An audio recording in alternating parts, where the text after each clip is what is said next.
Everyone, welcome back to my channel.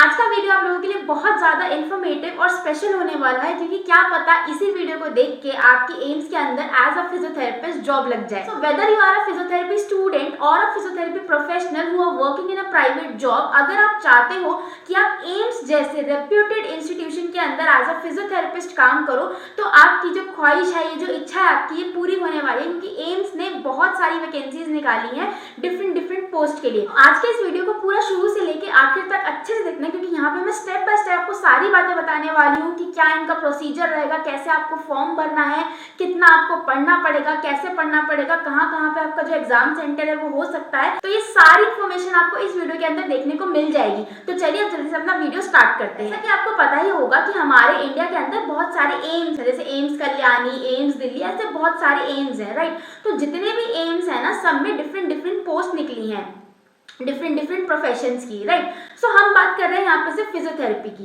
तो video में आगे बढ़ने से पहले मैं आपको बता देती हूँ कि यहाँ पे जो भी मैं इन्फॉर्मेशन दे रही हूँ ना आपको, ये आपको इनकी ऑनलाइन साइट जो है, एम्स की जो ऑफिशियल वेबसाइट है, यहाँ पे लिखी हुई भी दिखाई दे रही होगी। यहाँ से मैंने पीडीएफ डाउनलोड किया है और उसी पीडीएफ में से मैं आपको सारी इन्फॉर्मेशन जो है वो देने वाली हूँ।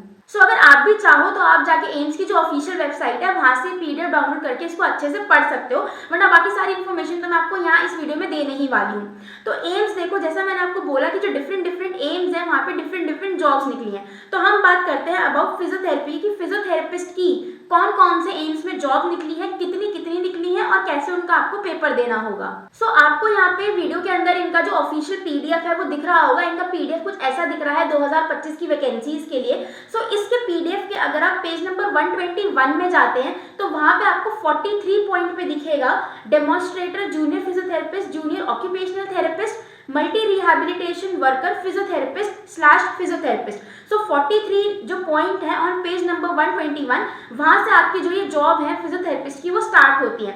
सो अगर आप यहाँ पे देखोगे, मैं यहाँ पे भी स्क्रीन पर डाल दूंगी। सो यहाँ पे आपको डिफरेंट वैकेंसीज दिख रही हैं और जो डिफरेंट इंस्टीट्यूट है ना एम्स के, वहां आपको दिखाई दे रही है। जैसे कि एक जूनियर फिजियोथेरेपिस्ट की जॉब है इन एम्स बिलासपुर, और यहाँ पे इन्होंने क्वालिफिकेशन क्या मांगी है कि उसका 10+2 साइंस में होना चाहिए, बैचलर्स डिग्री होनी चाहिए एक रिकॉग्नाइज्ड यूनिवर्सिटी से, और साथ ही साथ उसको 2 साल का एक्सपीरियंस होना चाहिए विद अ रजिस्टर्ड हॉस्पिटल जो कि फिजियोथेरेपी काउंसिल में आता हो। ऐसे ही आप देखोगे तो यहाँ पे इन्होंने बहुत सारी पोस्ट के नाम लिख रहे हैं। टोटल 11 पोस्ट हैं फॉर फिजियोथेरेपिस्ट। इसमें अगर मैं दिल्ली की बात करूँ तो यहाँ पे 3 पोस्ट हैं जो दिल्ली के लिए यहाँ पे इन्होंने दे रखी हैं। एक है पॉइंट नंबर 3 पे, that is junior occupational therapist. अब मुझे ये समझ नहीं आ रहा कि ऑक्यूपेशनल थेरेपिस्ट इन्हें अगले पॉइंट में डालना चाहिए जहाँ पे ऑक्यूपेशनल थेरेपिस्ट है, बट हम बात कर रहे हैं यहाँ फिजियोथेरेपिस्ट की। एक निकली आपकी as a junior physiotherapist in AIIMS New Delhi. So यहाँ पे इन्होंने क्या मांगा है कि आपके पास 10+2 में साइंस होनी चाहिए, प्लस आपके पास एक बैचलर्स डिग्री होनी चाहिए। एम्स न्यू दिल्ली के लिए इन्होंने ना कोई आपका एमपीटी मांगी है, ना ही कोई आपका एक्सपीरियंस मांगा है, आपके पास सिर्फ एक बैचलर्स डिग्री होनी चाहिए। और ही दिल्ली के अंदर एक और इंस्टीट्यूट है जिसको हम कहते हैं CAPFIMS। आप पॉइंट नंबर 7 पे देखना, page number 122 of the PDF. वहां पे भी आपका जो इंटर है वो साइंस से होना चाहिए, आपके पास फिजियोथेरेपी की डिग्री होनी चाहिए। ऐसे ही एम्स भोपाल, एम्स पटना, एम्स गुवाहाटी, एम्स बिलासपुर, इन सब में भी जो आपकी फिजियोथेरेपिस्ट की पोस्ट है वो निकली हुई है। तो आप डेफिनेटली जाके यहाँ से एलिजिबिलिटी क्राइटेरिया चेक कर सकते हैं अपना, और डिपेंडिंग कि आपको कौन से स्टेट में अपना जो एग्जाम है वो देना है, या फिर आप कौन से स्टेट के लिए अप्लाई करना चाहते हो, आप वो वाला जो क्वालिफिकेशन है वो देख सकते हो, अपनी एज चेक कर सकते हो। उन्होंने यहाँ पे एज भी लिख रखी है आप लोगों के लिए जो होनी चाहिए, और आप यहाँ से क्रॉस चेक कर सकते हो। सो ये तो मैंने आपको बता दिया एलिजिबिलिटी क्राइटेरिया, कि आप सबसे पहले अपना एलिजिबिलिटी क्राइटेरिया ही चेक करो, बाकी सारी चीजें बाद में देखना। पहले ये तो जान लो कि आप एलिजिबल हो कि नहीं, और अगर हो तो ही इस वीडियो को आगे देखना, नहीं हो तो आप पहले एलिजिबिलिटी पूरी करो, फिर इस वीडियो को बाद में देखना, बाद की बात। अब हम बात करते हैं कि आपको ये जो एग्जाम है, इसका जो फॉर्म है वो भरना कैसे है। तो देखो, आप इन्हीं के पीडीएफ को अगर स्कैन करोगे, अच्छे से देखोगे, पढ़ोगे, तो इनके पेज नंबर 6 पे सारा एप्लीकेशन प्रोसेस दे रखा है कि कैसे आपको आपकी जो ये पोस्ट है उसके लिए अप्लाई करना है। तो सबसे पहले इन्होंने अपनी जो ऑफिशियल वेबसाइट है वो बताई है, दैट इज www.aimsexam.ac.in। तो ये इनकी ऑफिशियल वेबसाइट है, और आपको इनकी ऑफिशियल वेबसाइट पे ही जाके अपना जो रजिस्ट्रेशन प्रोसीजर है, जो फॉर्म फिलिंग का प्रोसीजर है, वो आपको कंप्लीट करना है। राइट। आपको सबसे पहले ये देख लेना है कि जो आपकी एलिजिबिलिटी क्राइटेरिया है वो मीट हो रही है या नहीं हो रही है। इन्होंने इस पीडीएफ के अंदर प्रॉपर्ली मेंशन कर रखा है कि अगर आप एलिजिबिलिटी क्राइटेरिया को फुलफिल नहीं करते हो, उसके बावजूद भी अगर आप फॉर्म भर रहे हो, तो आपका जो ये एडमिशन या फिर जो प्रोसेस आप कर रहे हो ये कभी भी वो कैंसिल कर सकते हैं जैसे ही आप पकड़े जाओगे। तो इस चीज़ का आपको ध्यान रखना है। उसके बाद इन्होंने बोला है कि जब आप फॉर्म फिल कर रहे हो ना, तो आपको जो 3 इमेजेस अपलोड करनी है, कौन कौन सी, सिग्नेचर की, आपका फोटोग्राफ और आपका थंब इम्प्रेशन। तो इन्होंने प्रॉपर डिटेल में समझा रखा है कि जो आपकी ये तीनों इमेजेस हैं कितने साइज की होनी चाहिए, कैसी होनी चाहिए। तो आपको उसके अकॉर्डिंग ही वो जो इमेजेस हैं वो स्कैन करके अपलोड करनी है। इस चीज़ का आपको यहाँ पे ध्यान रखना है। अब इसकी फीस की बात करते हैं तो जनरल और ओबीएस कैटेगरी के लिए जो इसकी फीस है वो है 3000 rupees for filling your form. और वही हम बात करें एससी एसटी की, तो इस फॉर्म की जो फीस है वो हो जाती है 2400 रुपये। और जो पर्सन विद डिसेबिलिटीज है उनके लिए जीरो फीस है, यानी कि उनको फीस भरने की जरूरत नहीं है।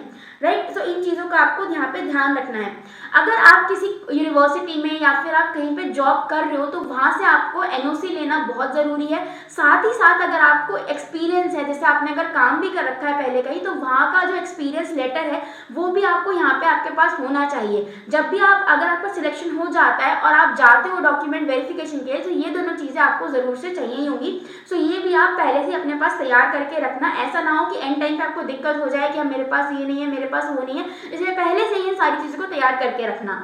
और जो आपकी फीस है ना, इसको भी बहुत ध्यान से सोच समझ के भरना, क्योंकि यहाँ पे इन्होंने अपने इस पीडीएफ के अंदर बहुत क्लियरली मेंशन कर रखा है कि अगर आपने एक बार फीस दे दी है तो किसी भी कीमत पे फीस जो है वो वापस रिफंड नहीं होगी। एक बार पैसे चले गए तो कोई नहीं देता, तो ये भी नहीं देंगे, ये कौन से निराले हैं। ठीक है। उसके बाद बात करते हैं कि आप फॉर्म कब से कब तक भर सकते हो, द मोस्ट इंपॉर्टेंट थिंग।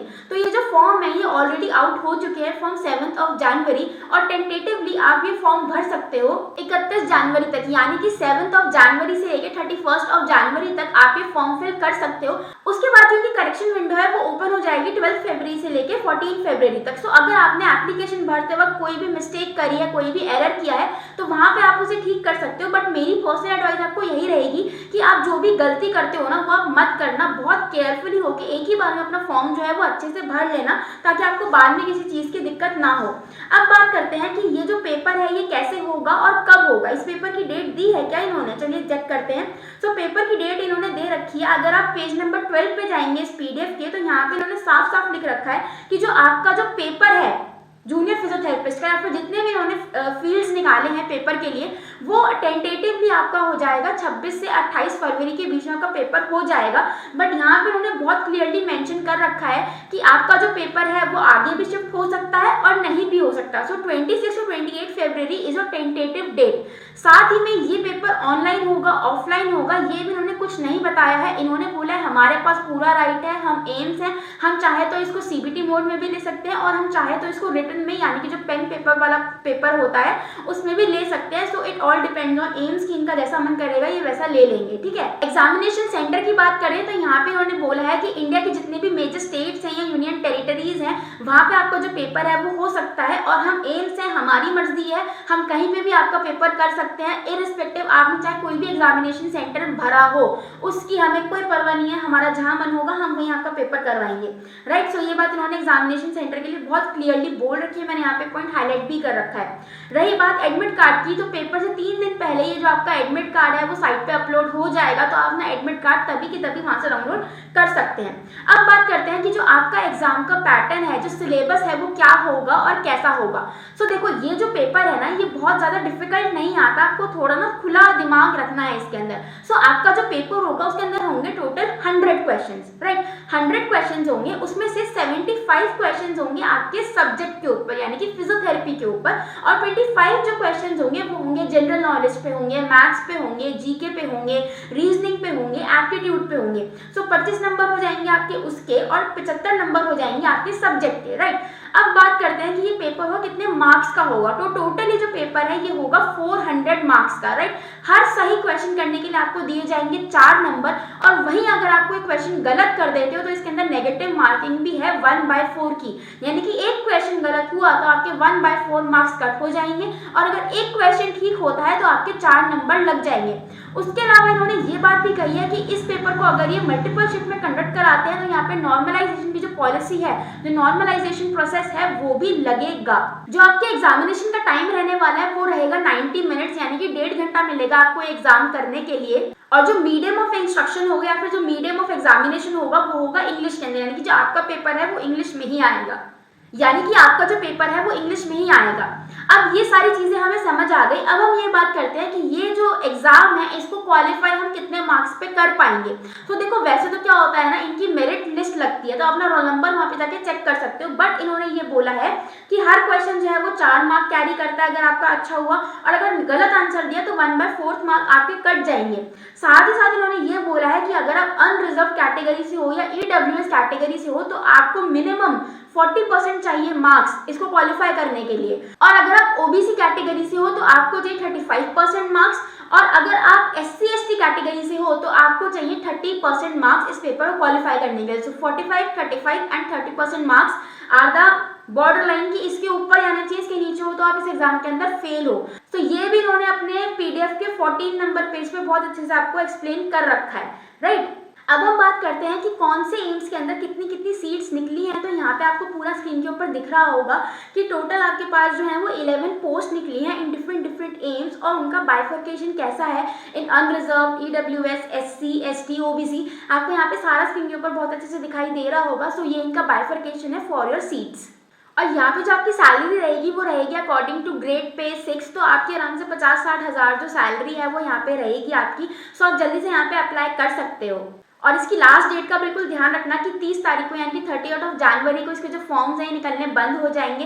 हो सकता है कि डेट आगे शिफ्ट भी हो जाए, बट क्यों ही रिस्क लेना है फालतू का। तो 30 तारीख से पहले जो अपना फॉर्म है वो भर दो, और 30 तारीख को भी शाम को 5 बजे तक ही सिर्फ फॉर्म भरे जाएंगे, रात को 12 बजे तक वाला इसमें नहीं है। सो 5 बजे तक ही अपने फॉर्म जो है वो फिलअप कर लेना। और अगर ऐसी ही और वीडियोज़ आपको चाहिए हो तो जल्दी से मेरे चैनल को लाइक, शेयर और सब्सक्राइब कर देना।